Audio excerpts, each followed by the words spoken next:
ಕೇರಳದ ನಂಬರ್ 1 ಮಾಂತ್ರಿಕರು, ರುಂಡಮಾಲಿನಿ ದೇವಿ ಹಾಗೂ ಭದ್ರಕಾಳಿ ದೇವಿಯ ಆರಾಧಕರು, ಪಂಚಪಾರಂಪರಿಕ ಜ್ಯೋತಿಷ್ಯರು.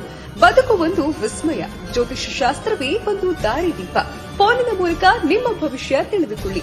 ಇವರು ಕೇರಳ, ಬೆಂಗಳೂರು, ಕೊಲ್ಲೂರು ಸೇರಿದಂತೆ ಸುದೀರ್ಘ ಅನುಭವವುಳ್ಳ ಜ್ಯೋತಿಷ್ಯರು. ಕೇರಳೀಯ ಅಘೋರಿ ಬ್ರಹ್ಮವಿದ್ಯೆಯಿಂದ ಭದ್ರಕಾಳಿ ದೇವಿ ಅಗೋಚರ ಪ್ರಯೋಗಗಳಿಂದ ನಿಮ್ಮ ಜೀವನದ ಸಮಸ್ಯೆಗಳಾದ ವಿದ್ಯೆ, ಉದ್ಯೋಗ, ವ್ಯಾಪಾರದಲ್ಲಿ ಲಾಭ, ನಷ್ಟ, ಕಂಕಣ ಭಾಗ್ಯ, ಆರೋಗ್ಯ ಸಮಸ್ಯೆ, ಸ್ತ್ರೀ ಪುರುಷ ಪ್ರೇಮ ವಿಚಾರ, ಅತ್ತೆ ಸೊಸೆ ಕಲಹ, ಮಾಟ ಮಂತ್ರ ತಡೆ, ಶತ್ರುಭಯ ನಾಶ, ಇನ್ನು ನಿಮ್ಮ ಜೀವನದ ಎಲ್ಲಾ ಸಮಸ್ಯೆಗಳಿಗೆ ಮನನೊಂದಿದ್ರೆ ಅಂತಹ ಸಮಸ್ಯೆಗಳಿಗೆ ಕೇರಳೀಯ ಪುರಾತನ ಚೌಡಿ ಮಂತ್ರ ಶಕ್ತಿ ಪ್ರಯೋಗದಿಂದ 2 ದಿನಗಳಲ್ಲಿ 100ಕ್ಕೆ 100ರಷ್ಟು ಪರಿಹಾರ ಶುಭಸಿದ್ಧ. ವಿಶೇಷ ಸೂಚನೆ: ಭಟ್ಟರ ಬಳಿಯಲ್ಲಿ ನೂರಾರು ಜನ ಪರಿಹಾರ ಕಂಡುಕೊಂಡು ಸುಖಿ ಜೀವನ ನಡೆಸಿದ್ದಾರೆ. ಇವರನ್ನು ನೀವು ನೇರವಾಗಿ ಭೇಟಿಯಾಗಬಹುದು ಹಾಗೂ ಫೋನಿನ ಮೂಲಕ ಪರಿಹಾರ ಕಂಡುಕೊಳ್ಳಬಹುದು. ನಂಬಿ ಕರೆ ಮಾಡಿ. ನಿಮ್ಮ ನಂಬಿಕೆಗೆ ಖಂಡಿತವಾಗ್ಲೂ ಮೋಸ ಇಲ್ಲ.